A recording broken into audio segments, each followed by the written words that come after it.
you will not be new for the DevOps anymore. Okay, at least you will understand the concepts on what is what. But my humble request is, so let's not ask any kind of, let's not go deeper into each and every topic because DevOps is very vast. So should we start?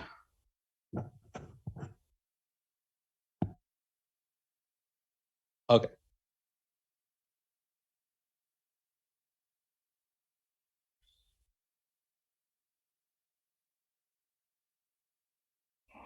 Yeah, good. So, so I need two people here. So let's take two people. So Ali and Warren. Okay. So,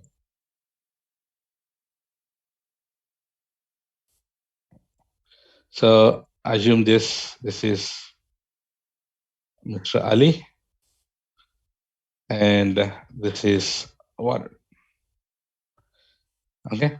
So should I put the faces?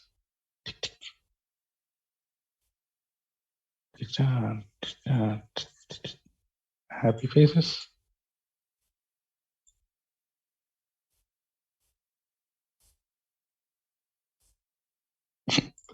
Okay.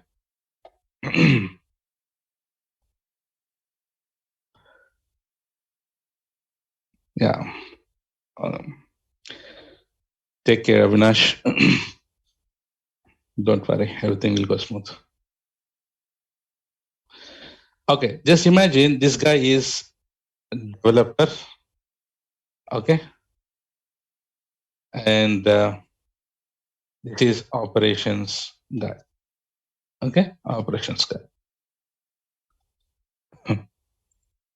It's been very common, Avinash. So do not worry at all, and be brave and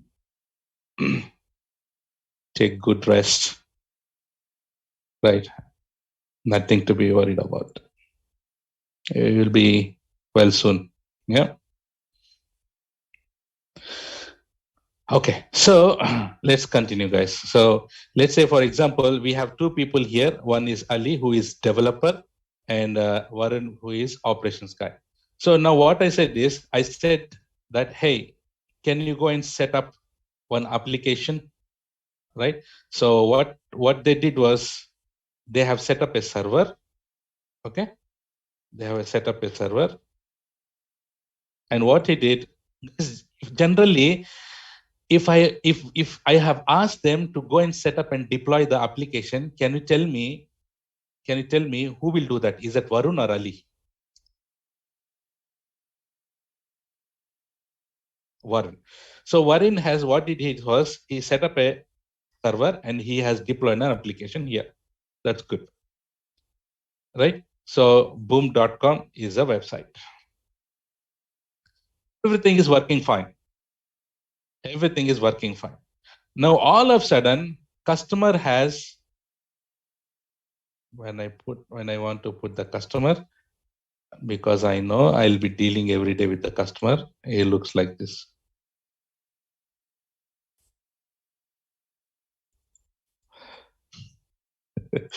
Okay, so especially when we are in pre-sales and all. So, okay. So he is a customer. So all of a sudden, customer has informed me saying that, hey, Riaz, boom.com, your website is not working.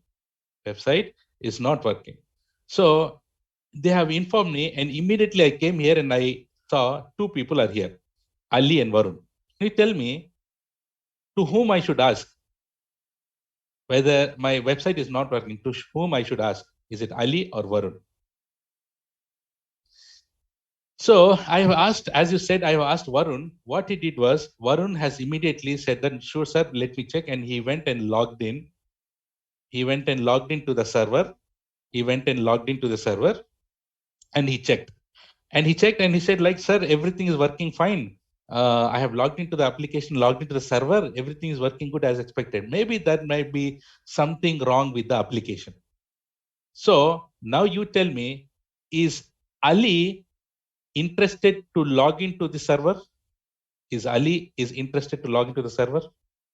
100% no. And Varun said, "Arey bhai, Ali, please go and check. No, there's something wrong with the application." Ali really insists, saying that no.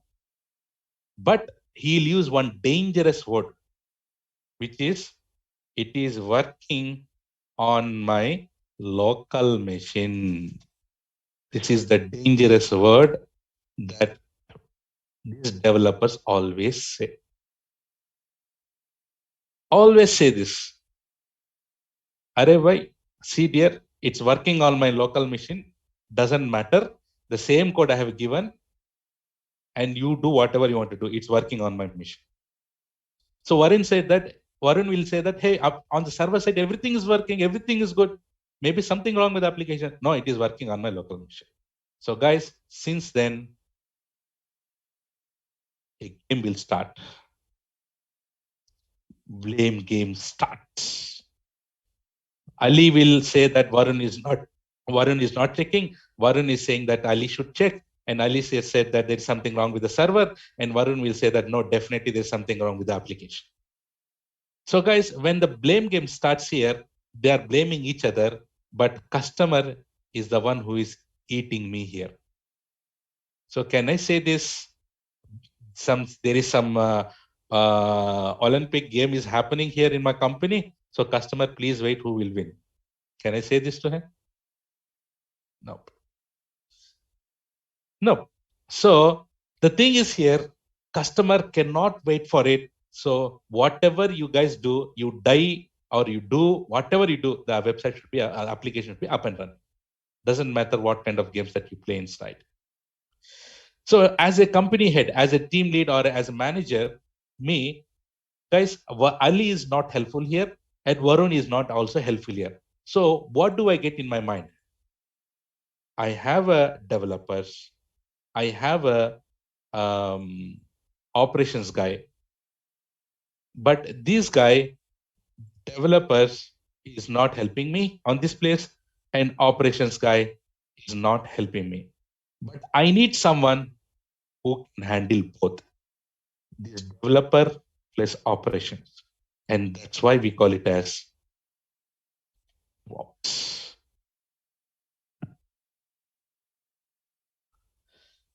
So the DevOps guys are like morely, they're not more into development, they are not more into operations, they are in the middle.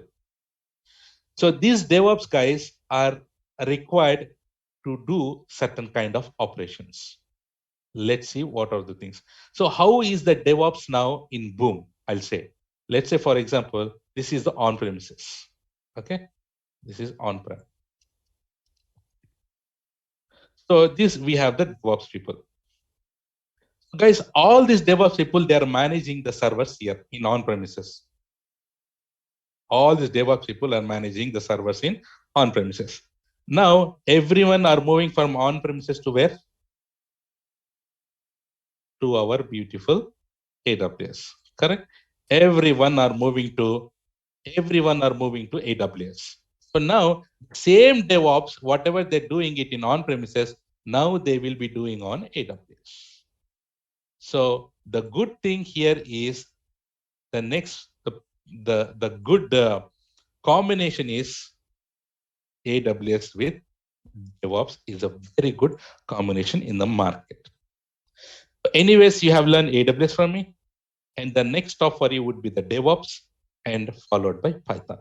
This, as my students, what is the thing that I suggest for you is this path: AWS plus DevOps and one Python scripting language. If you have these three different skills, then you will be super good. And once you are done with it, I vote for Azure and I vote for GCP then. So this will be your umbrella all the time. Okay. So now, are you interested to know what DevOps engineer will do? So Python is used to automate things. So in DevOps, you need to have some Python scripts in order to automate. So now, guys, are you ready to know what these DevOps engineers will do? Let's see that.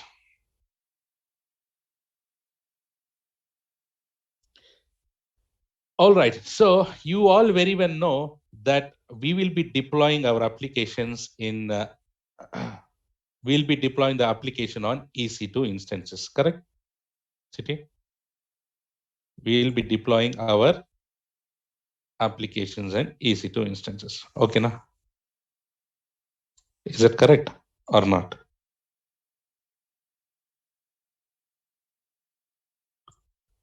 Hello, you there? Yes. So these are the EC2 instances. So so we will be we'll be putting the applications on the EC2 instance. We'll be deploying it. Okay. So now consider this is version 1. Version 1 application. These are all version 1 application. Developers will be always developing new things and they will be updating it to this EC2 instance, no? Version 2. We always get the latest versions applications, correct? Agree? Okay, now who are the people who will be developing the version 2? Answer it. Guys, this should be interactive. Who are the people who will be developing version 2? Developers, correct? There will be only one developer or multiple developers who will be developing this. There will be multiple developers. Okay, so the developer 1, developer 2, and developer 3, for example. Okay, so we have the developers here. Developer 1, developer 2, and developer 3. So guys, all these developer 1, we have the modules, right? The entire project will not be developed by only one developer. Agree? We'll have a multiple developers and the project will have multiple modules, correct? So let's say, for example, this developer is developing module 1, this developer is developing module 2, and this developer is developing module 3. So end of the day, this developer 1 has developed the code in his local laptop, in a local machine, and he has put the code. And developer 2 also does the same thing. Developer 3 also does the same thing. They have developed the code and they have put it in their local machine. You tell me, is it recommended to keep the code in their local machines? What happened all of a sudden? That machine crashed. And whatever that code that they have developed is gone. All code gone. And also, the project is the combination of M1, M2, and M3, correct? The project is the combination of M1, M2, and M3. So at the end of the day, they need to mix or they need to merge all this code, M1 plus M2 plus M3. So is it like they need to integrate the code? And is it good like developer 1 asked, hey, dev 2, can you give me your code? Hey, dev 3, can you give me your code? I'll put it in my local system and I'll integrate it. Can he do this? No. So there should be a common place, where they need to put all their code at the end of the day. Correct? Correct, guys? And at that common place, so they need to create all their M1, M2, M3 code should be in a separate repository. Can I call this as a code repository? Or we call it a central repository? Central repository. Can we call the name called central repository? Yes. So what these people, the developer will do is, at the end of the day, they will be pushing the code to this central repository. Correct? Whatever they have developed, at the end of the day, they'll go and push it here. They'll go and push it here. So guys, I have given 3 developers example. So how many developers are there? All these developers at the end of the day need to push the code. So can I call it as push? Push. They are pushing the code. Push, push.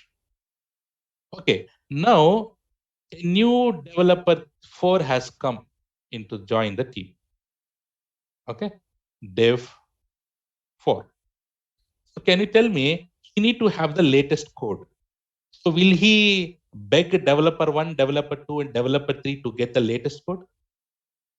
No. What he do is simply, he need to go and pull the code from this repository.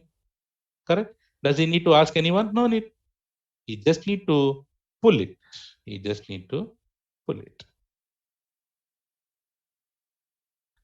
So what this guy will do is push the code, developer 1, developer 2, developer 3, developer 4. All these people, they pull the code, they push the code, and what they do is they commit it. So I'm done. So they free up their hands, commit it. Whatever the code that they have developed, they will commit it to the central repository. This central repository, to maintain this as a central repository, we have so many tools available. So there should be some tool, no, where you can create this this repositories. Repositories is nothing but like a directories. Correct? So here there are multiple tools. Let's say, for example, we have GitHub, we have SVN, olden days, and we have GitLab, and we have Bitbucket, right? So there are so many tools available in order to solve this kind of purpose. So these are the most common tools that industry they use, where we call it as GitHub, right? So the big difference between Git and GitHub is the cloud-based.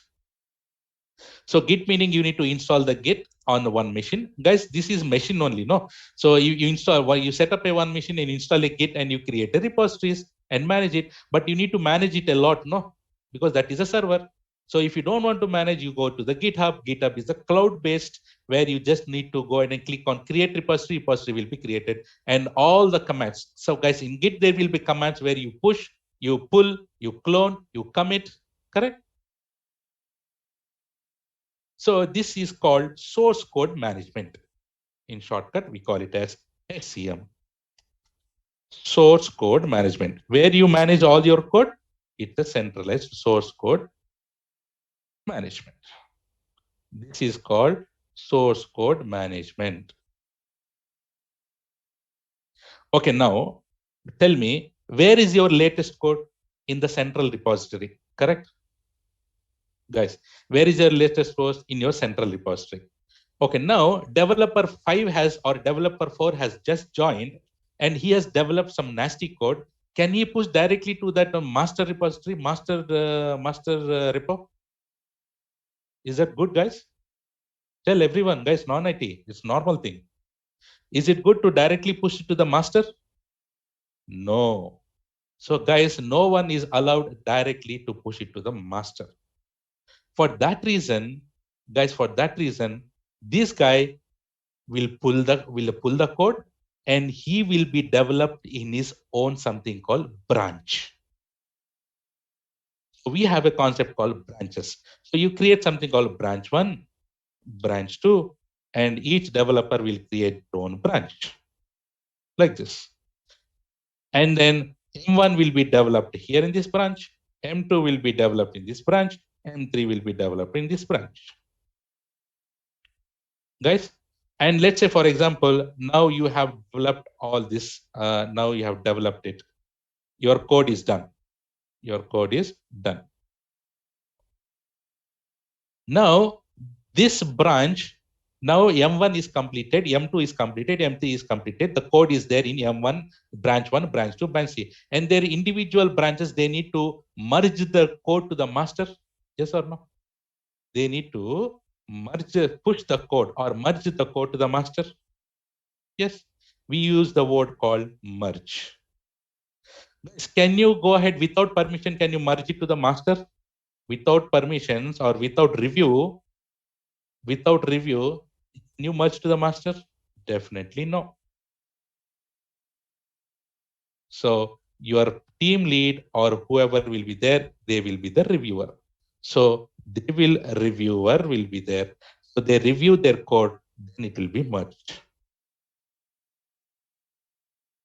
So you have a process there where, so you create a branch, feature branch, and then you develop everything there. And then end of the day, once you are done with it, with proper pull request and merge, then you will be merging into the master, which is reviewed by your team lead. Because the master repository is the guy who has the latest code all the time.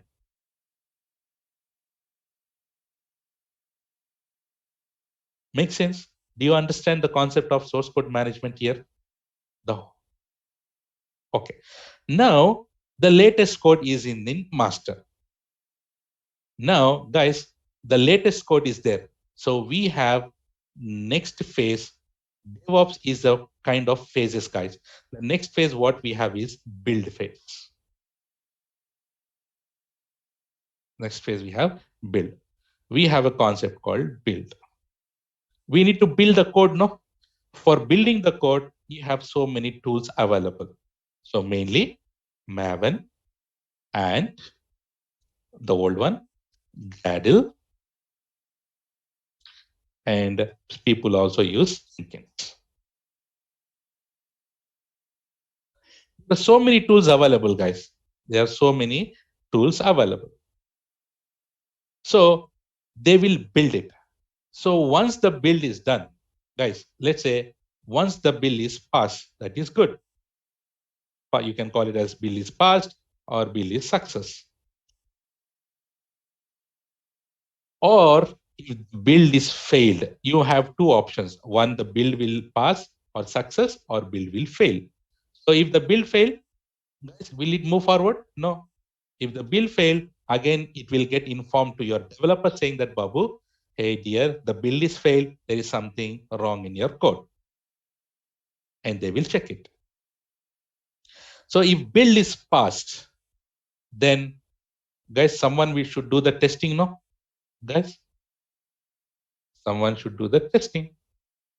So there will be a testing there. But testers will be writing a test cases, guys. So for this, they will be using the most used one, Selenium. Or you also use JUnit. You have so many things, guys. So you have JUnit, Selenium.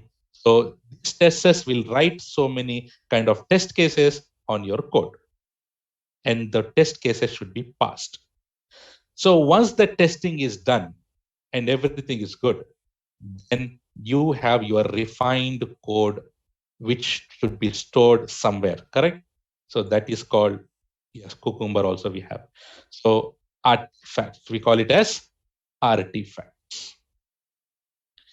So for artifacts, that meaning artifact is nothing but your zip file. Guys, the code is ready, build is done, testing is done. So finally you need to have the code, no? So for this artifacts, so you have so many tools. You can use JFrog or you can use Nexus. Artifacts is nothing but just a zip file or WAR files, the final code. Okay, now the latest code is available in my zip. Then once the code is ready, I need to do the deployment. Yes, next the deployments happen. So SonarQube and all these things will be used for your quality purpose. Yes, you can use it. And you have a Snyk also, you have Trivy also. You have so many tools are available for your security scanning purpose. So you can do the security scanning. Okay. Security scanning. Okay. The next stage would be the scanning. And once the scanning is done, then it will be deployment. Then it will be a deployment. So here also for deployments, you have so many tools will be available, right? So people use Jenkins to deploy. People use Bamboo to deploy. People use TeamCity to deploy. So people use Circle CI to deploy. Guys, so there are so many tools available for the deployment.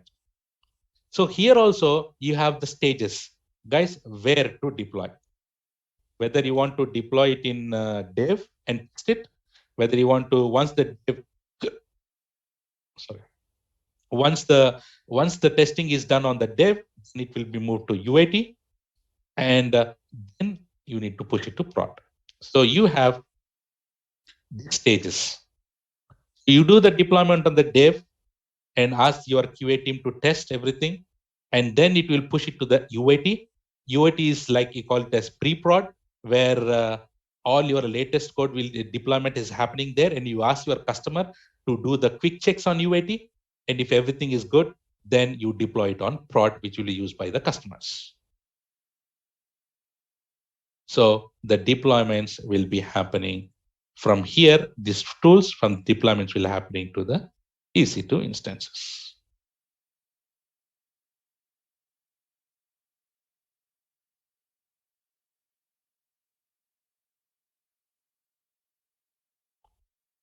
Okay, so now deployments are happening here. But on the EC2 instances, all of a sudden, you need to do some configuration changes, guys.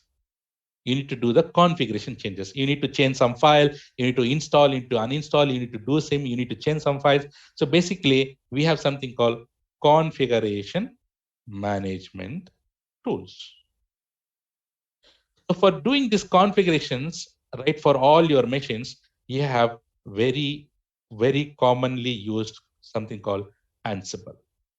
And you have the old one called Chef or Puppet, or there are so many guys, right? So using these tools, you can do the configuration changes. So in Ansible, you need to do some write some playbooks, right? You need to write some automation things and do the configuration changes. So in configuration management, these are very, very important. Now,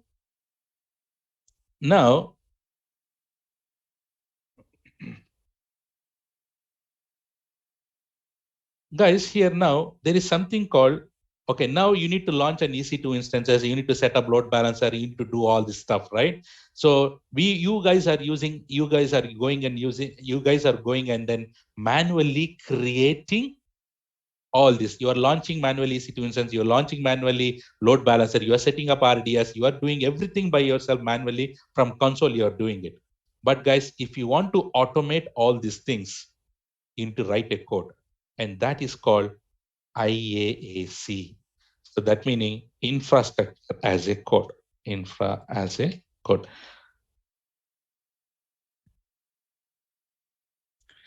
For this infrastructure as a code, the most famous one, which is called Terraform.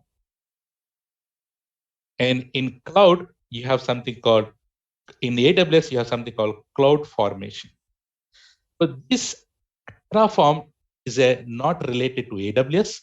So Terraform is where you can go ahead and then do the automation. Your entire infrastructures, you can do it across the clouds. Terraform supports AWS, Terraform supports Azure, Terraform supports GCP, right? So, but CloudFormation is AWS native infrastructure as a code, where in CloudFormation, you need to write some YAML files where you execute those files and all your infrastructure will be created automatically. Let's say, for example, we have set up a VPC, correct? Multiple times we have set up a VPC manually. So why can't you write a Terraform code, right? Where why can't you write a Terraform code where if you just apply the TF files, so basically we call it as TF files. If you apply those TF files, or if you run or execute those TF files, based on the code what you have written in that, it will go and create VPC, create subnets, create NAT, create the internet gateway, create subnet, create a route. Everything will be done in few minutes. Same with the CloudFormation. You write an YAML file templates, CloudFormation templates we call, where you just, it's all about key value pairs concept, guys. So where you just go and develop the template and run the templates in CloudFormation stack, and your entire deployment will be happening, or entire infrastructure will be created automatically. Right? And now we are deploying in the end, we call it as EC2. We deployed in EC2. Is this the place only where you deploy it on EC2? That is your end goal, to deploy in EC2? No. So you have so many options. So guys, basically you can deploy it on a physical machine. Yes or no? Physical machine, our olden days, you have hardware, on top of it you have OS and applications, huh? All those sweet days, memories. So we learned, right? You have a hardware, on top of it you have OS, on top of it you have application. So you can deploy it on your physical machine. But are we using these physical machines anymore? We are not using it. So since then, we have moved to virtualization concept, right? So you have the virtualization where, guys, can we call it as host machine? Hardware, you have a hypervisor. So here we call it as host machine. So host machine, so we have a hardware. On top of it, we have hypervisor. On top of it, what do we create, guys? We create virtual machines, correct? So in these virtual machines, you have application, you have operating system, and you have a hardware, correct? So you have this virtual machines concept.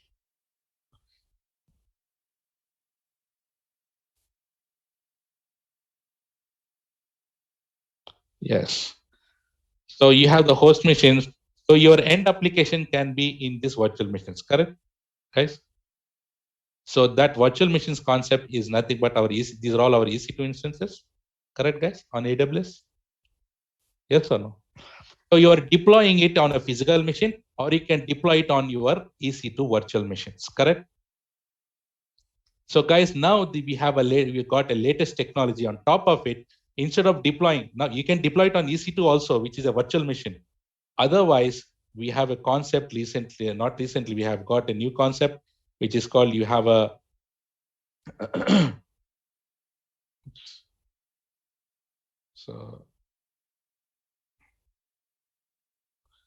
so you have a hardware, right? And you have a OS. So this machine can be a physical machine, or it's a VM, or your EC2. Anything is fine. So you have a hardware on top of it. On top of it, you have OS. This on top of it, what you can create is, you can create, instead of creating virtual machines, guys, you can create something called containers. What do you call, everyone? Containers. So in each container, you can have your own application. You need to create a virtual machine, guys. You need to create a virtual machine. And this containers doesn't contain OS. Guys, on the operating system itself, so this is called Docker containers. What do you call? Docker containers. So there is a company called Docker. There's a software called Docker where you install that Docker and then you can create a containers on top of the operating systems. So guys, generally on top of, so we create a virtual machine. Each virtual machine will have a hard disk and operating system, correct? But this is just like a folder, just like a container where you can put an application here. So guys, so from this virtualization concept, people are going to this, we call it as containerization. Containerization. Instead of going to virtual machines and pay more money there, now people are going for this Docker containers, where it is very lightweight. You don't need to have an operating system. You just create a container, put an application there. And you can set up load balancers, etc., etc. Everything can be possible here. And here, in order to maintain multiple Docker containers, we have got a concept called Docker Swarm. In Docker, we have something called Docker Swarm, where you can handle multiple clusters and all for high availability. But handling this multiple Dockers Swarm, handling multiple clusters might be a little bit difficult. And for that reason, on top of it, we have got another concept which is called Kubernetes. Kubernetes, or you can call it as K8 orchestration. So here in this concept, you still use this concept, Docker concepts only, but here the concepts are called pods. You create pods. You create pod. So this is, so in Kubernetes, you can easily manage clusters. Easily manage clusters. So you still have the containers concept, right? And you can manage, and each pod has its own application here. Create the pods and then manage it. So orchestration, you can do it. And in Kubernetes, you can easily manage the cluster. So guys, what I meant to say here is, applications can be deployed. Applications can be deployed in physical machine. You can do it on physical machine. You can do it on EC2. You can do it on containers and or in Kubernetes. So your end application can be on all these things. Based on the requirement, we'll be going it. Guys, and to do this, we need to do monitoring, no? All these things we need to do the monitoring, correct? So for monitoring part, there are so many tools available in the market. Especially there are few tools that you people uses, which is called Nagios. You use Splunk, you use Datadog and Grafana, right? And then Helm. So there's so many tools available to monitor each and everything here. Got it? So guys, now we need version 2. If you need version 2, how do we do it? So guys, this developers will develop the version 2 and they'll push it to the code. Immediately, once they push it to the code, commit it to the code, immediately build will happen. That guys, this is a continuous integration, correct? So continuous integration is happening here from from local machine to your central repository code, and the integration will happening with the build. Immediately testing will trigger. Immediately artifacts will be triggered. Immediately security scan will be doing. Immediately continuous integration is happening, and then immediately continuous deployment is happening. And this is called continuous integration. We call CI. Continuous deployment, we call it a CD. And this is called CI/CD process. And everything is happening automatically using pipelines. These are all this pipeline. Each and every stage is a so the combination of all the stages is called pipeline. The combination of all these stages are called pipeline. Getting it, guys? Understood? So now this is the core of DevOps where people will be doing it. And how does AWS come into picture? So guys, in AWS also, you can do the CI/CD process. How? For each and everything, there is a replacement. Guys, you no need to go to GitHub and all these things and bang your heads in Bitbucket. AWS has something called code commit, which is completely managed by AWS. You can replace Git with code commit. You go to code commit and create repository. How you are doing it just like that with the console. You create it and use the Git commands to code commit. So Git is replaced with code commit, right? And then build is replaced with code build. You can build it here, right? And then artifacts, there is something called code artifacts, or you can store all your artifacts in S3. And in deployment, so there is something called code deployment. You can use the code deployment. There is a code deployment service used for code deployment. And you can also do this configuration management tool using called system, what's that? Systems manager.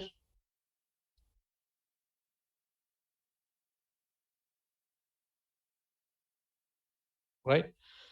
So all these things, you can also create pipeline automatically using a service called code pipeline. So code pipeline is the combination of code commit, where you have the code. From there, code build happens. And from there, code artifacts will be generated. From code artifacts, code deployment will happen. Right? Where it will happen? Code deployment can happen on EC2 or EC2. And also, I'll tell you this. So guys, here,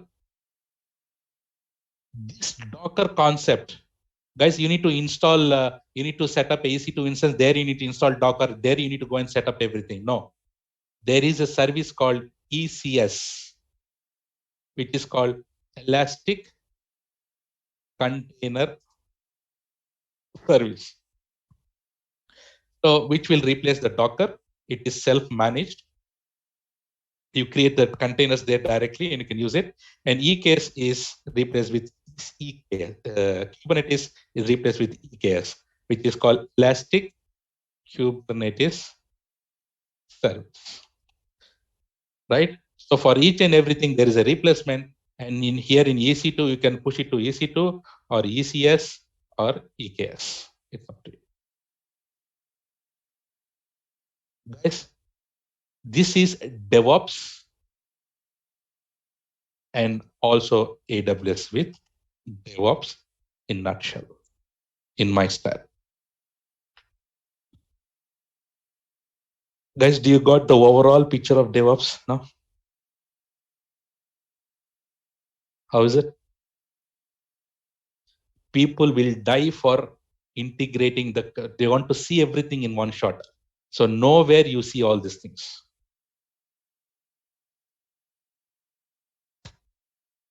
Make sense? Got it?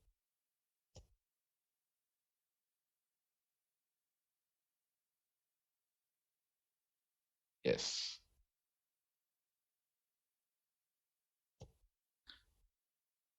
Great.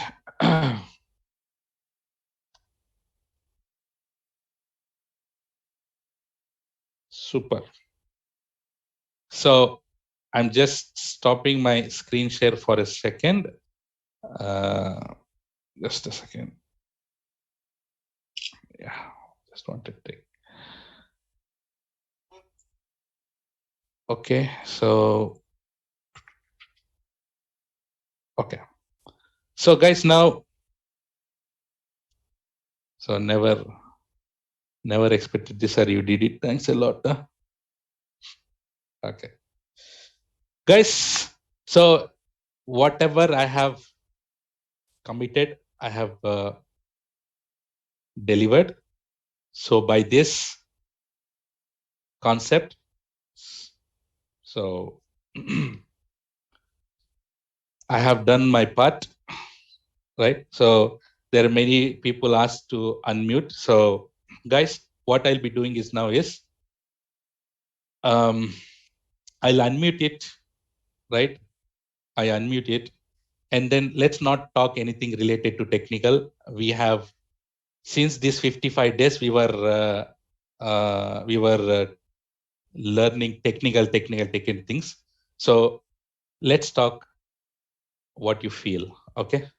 So let me see. If anyone wants to unmute, you can unmute, guys. Hi, sir. Hi. Hey, Varun. Hi, Varun. I'm fine, sir. How are you, sir? I'm good. What's up? You delivered more than what you have to. Thank you. Hello. Hi, sir. Hi. Pooja here, sir. Thank Hi, you Ma, so Pooja. much for the class. Thank you so much, sir. Actually, Sir, I am attending the class Let's for take so one by long. one. Yeah, go ahead, Pooja. Yeah. Sir, can you switch on Sir, the video, sir? actually, I haven't attended any class for so long, and it's a very good experience from you, sir. Like, I didn't expect that I can sit so patiently for so long time. So thank you so much. No words, sir. Thank you so much, sir. Thank you very much. Thank you, For sir. your kind Thank words. you, everyone. Thank you all.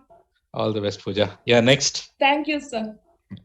Sir, one request, can you please switch on the video of No, your no, no, no, no, no, no. Sir, please, last class, why don't you, sir? No, no, no. It's Sorry our about that. request, sincere request. Let's hear from others. Let's see. Let's not. We have. Yeah, Hi, guys. sir. Good morning. This is Madhavi. Yeah, actually, we are so lucky to be in your class. Really thoroughly, we got the subject. And actually, from our side, we have so much to do, practice and everything. Yeah. Thank you so much, sir, for the subject. Whatever you have delivered is really excellent. I'm feeling so happy to learn from you because we learned so much of the subject actually. I really last not means actually I had some knowledge in AWS. I learned, but after your class, I felt whatever I learned is nothing. Simply, it's zero, I can say. Like that, I got subject, and from my side, actually, I need so much practice that I can say. And thanks a lot, sir. Thank you, ma. All the best.